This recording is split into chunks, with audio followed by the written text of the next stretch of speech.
This is breaking news from RTV6, working for you. That breaking news from Avon. 2 people are dead after a crash involving 11 vehicles, including a dump truck.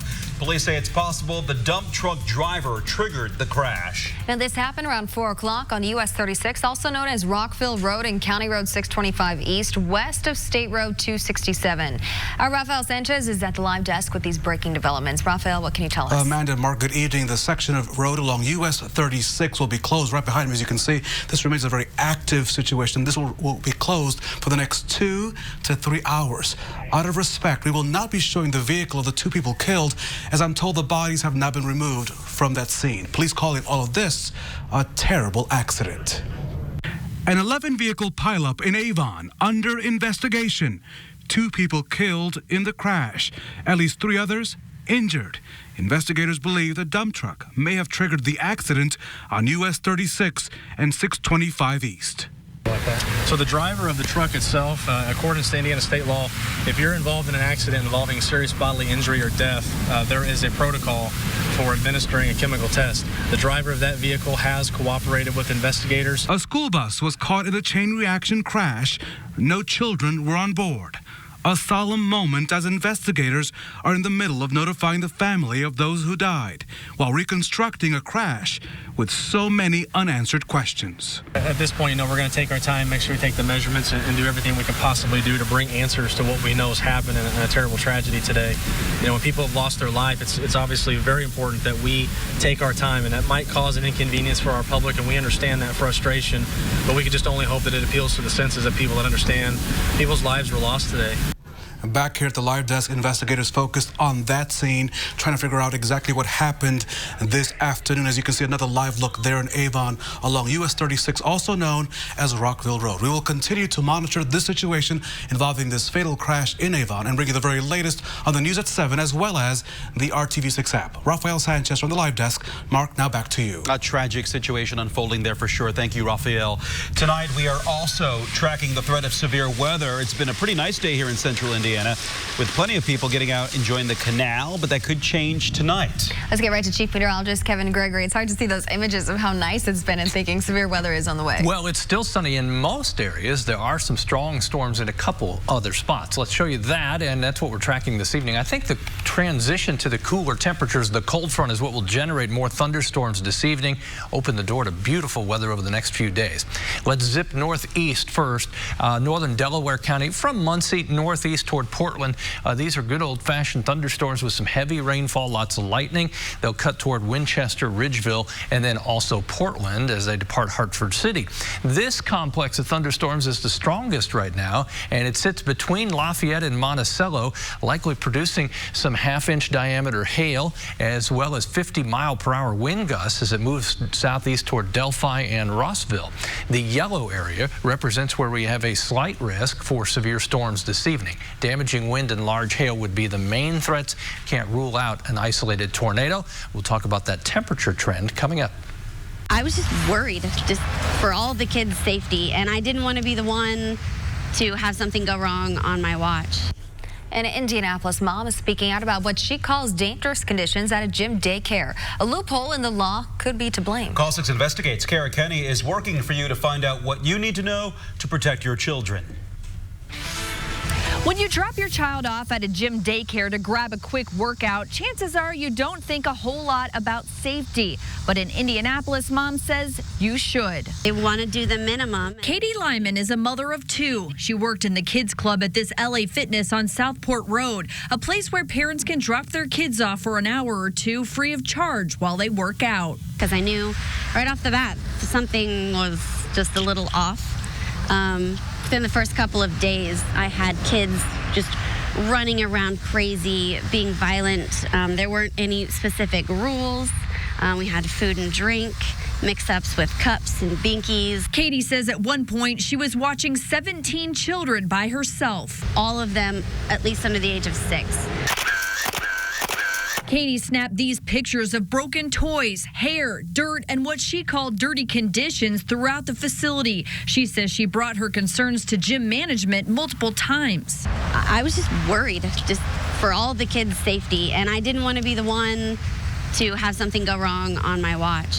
Katie contacted Call 6 Investigates, and we reached out to Family and Social Services Administration, the state agency that regulates child care. FSSA says child cares are exempt if they care for children less than 4 hours per day and not in consecutive days.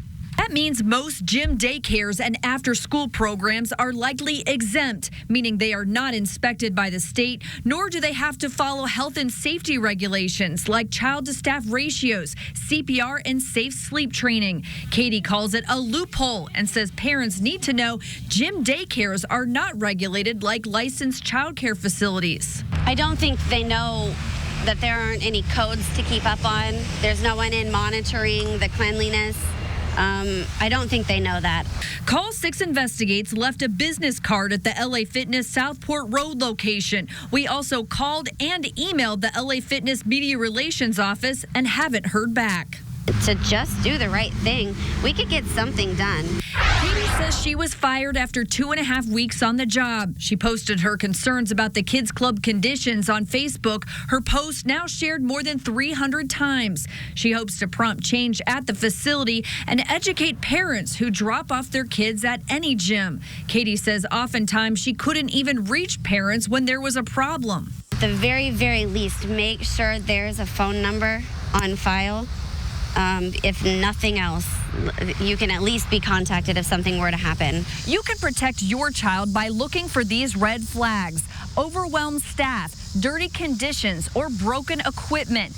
At the end of the day, if it doesn't seem safe, don't leave your child there. Working for you in Indianapolis, I'm Call 6 Investigates, Kara Kenny. And if your child care facility is not regulated and you spot unsanitary conditions, you can also report it to the county health department. Here are some more questions to ask the child care. Ask about child-to-staff ratios. If background checks are done on staff. Is there a limit on how many children can be in the facility? You can also ask if they train their staff and if they're certified in safe sleep practices. New at 6, Nestle is closing a facility in Indianapolis and leaving nearly 175 people out of work. The company notified the state this week that it will be closing its facility at 1301 Keystone Avenue later this year. 172 people will lose their jobs. The company is reorganizing and will no longer be doing warehouse-to-store deliveries. Job losses are expected to begin November 1st and may continue through the end of the year. By the way, the Nestle plant in Anderson, which is a factory, is not affected by these changes. Tonight, 4 people are dead, including a child, and the search continues for another adult after a boat capsized in the White River in Morgan County. This happened near a boat landing not far from Shelton Road and State Road 67 north of Martinsville. We're told a large family had spent Labor Day picnicking and fishing when several of them got on a John boat. Well, that boat capsized just downstream of the IPL Dam. Among the victims who died, a 6-year-old boy and a 73-year-old woman. And tonight the search is on for whoever killed an Indianapolis woman and injured a child on the northeast side. This happened around 3 o'clock in the morning on the 3300 block of Hovey Street. An adult female was found shot. She died later from her injuries. A 3-year-old was grazed. The name of that victim has not been released. Tonight, some Indianapolis neighbors want to know why they've been left in the dark. The street lights have been out along College Avenue, which is also right along the new Indigo Red Line route. RTV6's Stephanie Wade is working for you and asking the city and utility company why they have been out for so long and have not been turned back on. You can't see much in this video, but that's the point. I come home and it's pitch black. Things get a little dark along one stretch of College Avenue. It's horribly dark. I can't see anywhere where I'm going when I get home, get out of the car. The only thing lighting the street between 38th and 42nd are car lights. We have lights on, and then poof, one day the lights are gone, and then we're left out in the dark, literally and figuratively, as to what's going on. And with more people getting on and off the new Indigo Red Line, folks who live in the area say they can't walk to and from here safe at night when it's completely dark out. Increased traffic and more people out on the streets. When Jared Hall reached out to Indianapolis Power and Light, like some of his other neighbors, he was met with confusing responses. First, they told him the lights were out for red line construction, saying, quote, they needed to be disconnected temporarily for safety and construction reasons. Makes sense. Then a month later, and construction now complete, they told him they, 1, either weren't notified of its completion, 2, the city could have decided not to restore them, or 3, there could be underground damage they weren't aware of. We all keep getting the runaround. Either it's because of the red line construction, which is now done, or it's because IPL just doesn't know what's going on. No matter the excuse, Hall just wants to be able to see and walk around safely at night. That's all I want. I just put the lights back on so it's safer. You know, I've got a family, 3 kids, and my wife comes out at night too sometimes. And everybody around us, you know, we should feel safe out here in, you know, in our homes, in our neighborhood where we live. IPL tells me there's still a lot of red line post-construction work crews have to do. Their team is meeting with red line contractors to develop next steps to repair the cables underground and turn the lights back on quickly. Working for you, Stephanie Wade, RTV6.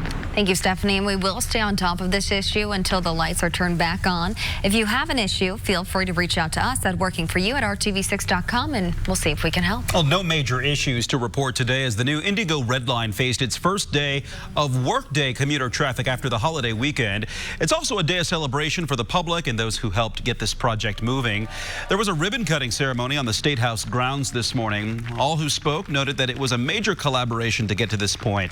Former Indianapolis Mayor Greg Ballard shared that it took 11 years from conception to reality for the rapid transit bus system. A common theme today, how the Red Line will improve transportation, have a positive impact on the economy, and make it easier for all residents to access necessities as well as new parts of the city.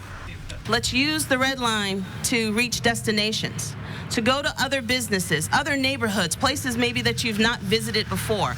That's what this is about. Throughout the month of September, passengers can ride the Red Line completely free.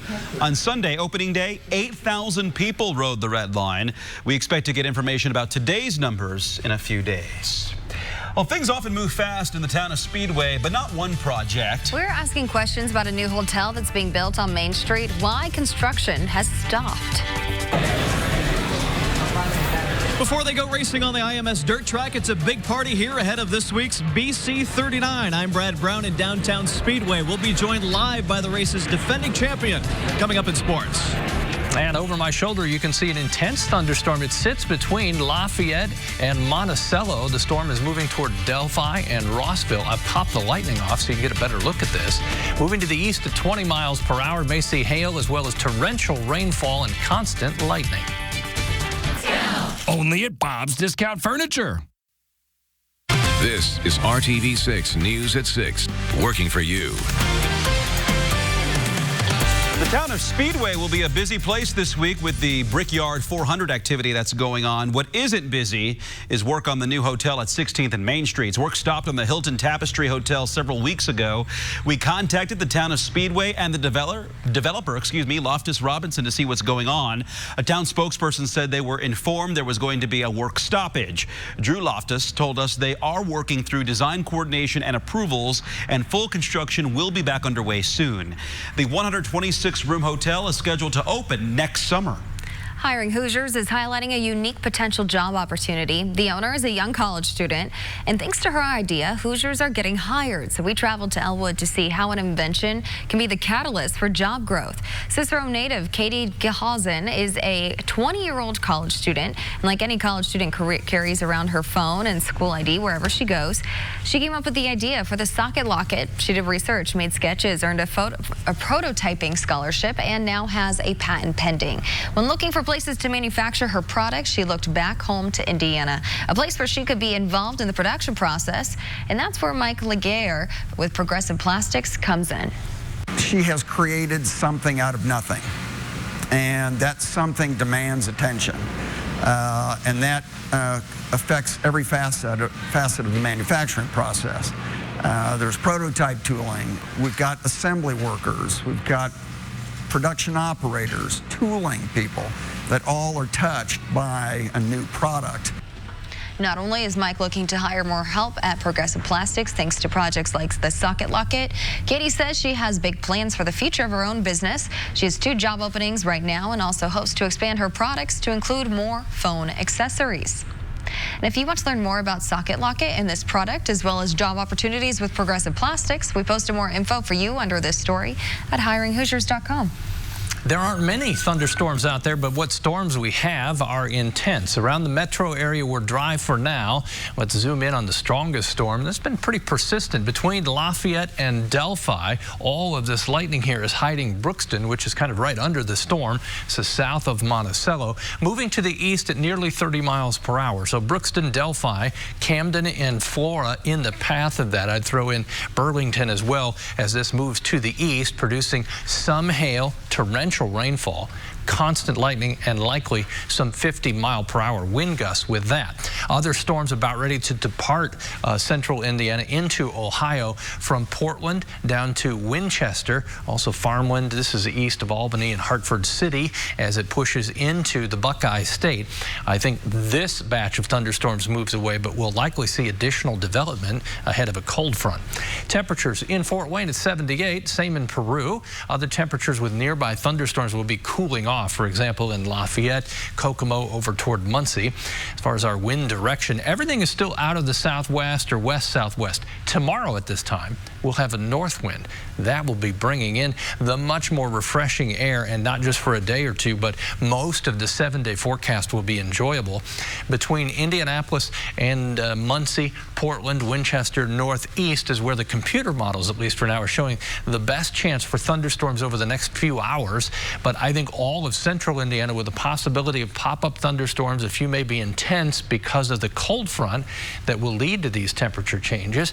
Always a good reminder, and I'm sure probably more motivated to get the Storm Shield app when we have storms in the forecast. Don't forget, it is free for your smartphone. Temperatures next 3 days and beyond will be in the 70s. A nice change. We hit 85 today. The warmer it's felt today, the cooler it will feel tomorrow.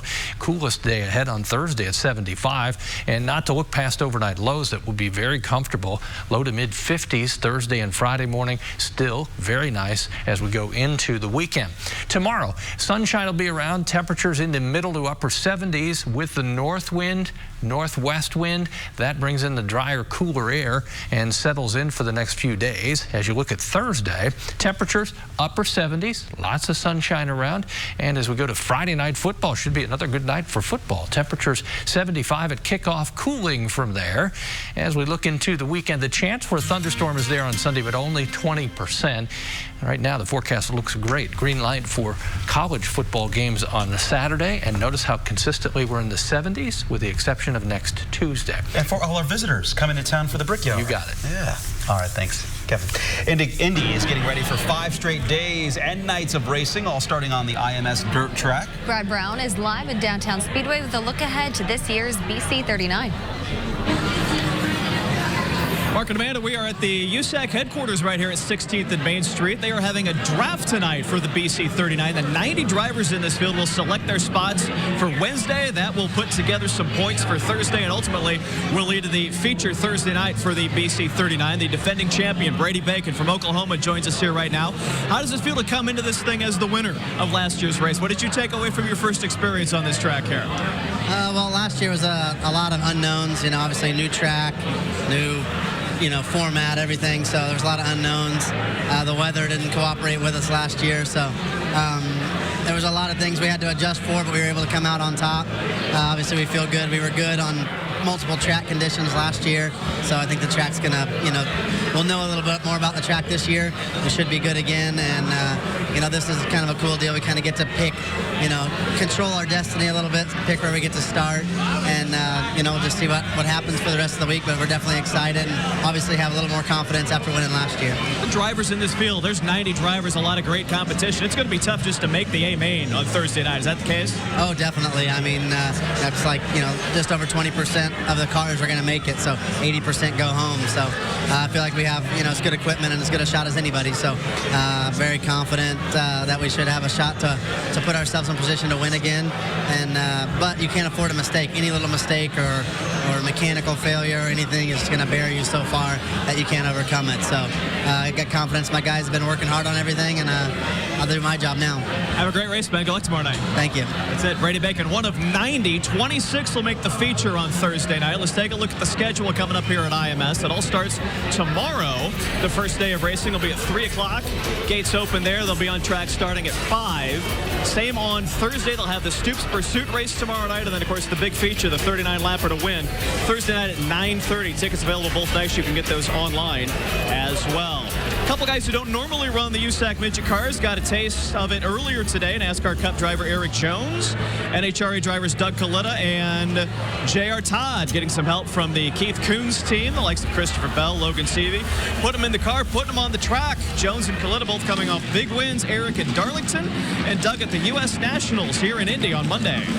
Yeah, I haven't been in an open wheel car since I raced quarter midgets growing up as a kid, and so it'll be an interesting experience. I'm sure it drives quite a bit different. Obviously, a lot lighter car and a lot more power than anything I've probably ever driven before. So it should be fun. It's going to be a good experience. Toyota gave us the opportunity to come out with Keith and make some laps or do whatever. We're not real sure. We're just kind of winging it, And but it's been a while since I've been in one of these, and just trying not to make myself look stupid, I guess, is what the name of the game is. NASCAR's got a one-day program, remember, qualifying in the race, all for the Brickyard coming up on Sunday. Hey, Jacoby Brissett signed a 2-year contract extension with the Colts today. You can hear from him, talk about that on the IndyChannel.com and your RTV6 app. We'll have some of that for you tonight at 11. Colts are back on the field for practice tomorrow. We'll have more from here tonight for you at 11 as well. Time for a final break, then it's back to the studio to wrap up tonight's edition of the News at 6.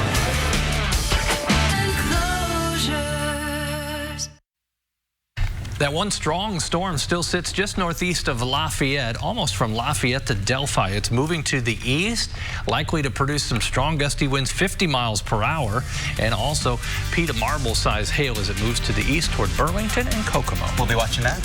Thanks for joining us. We'll see you at 7.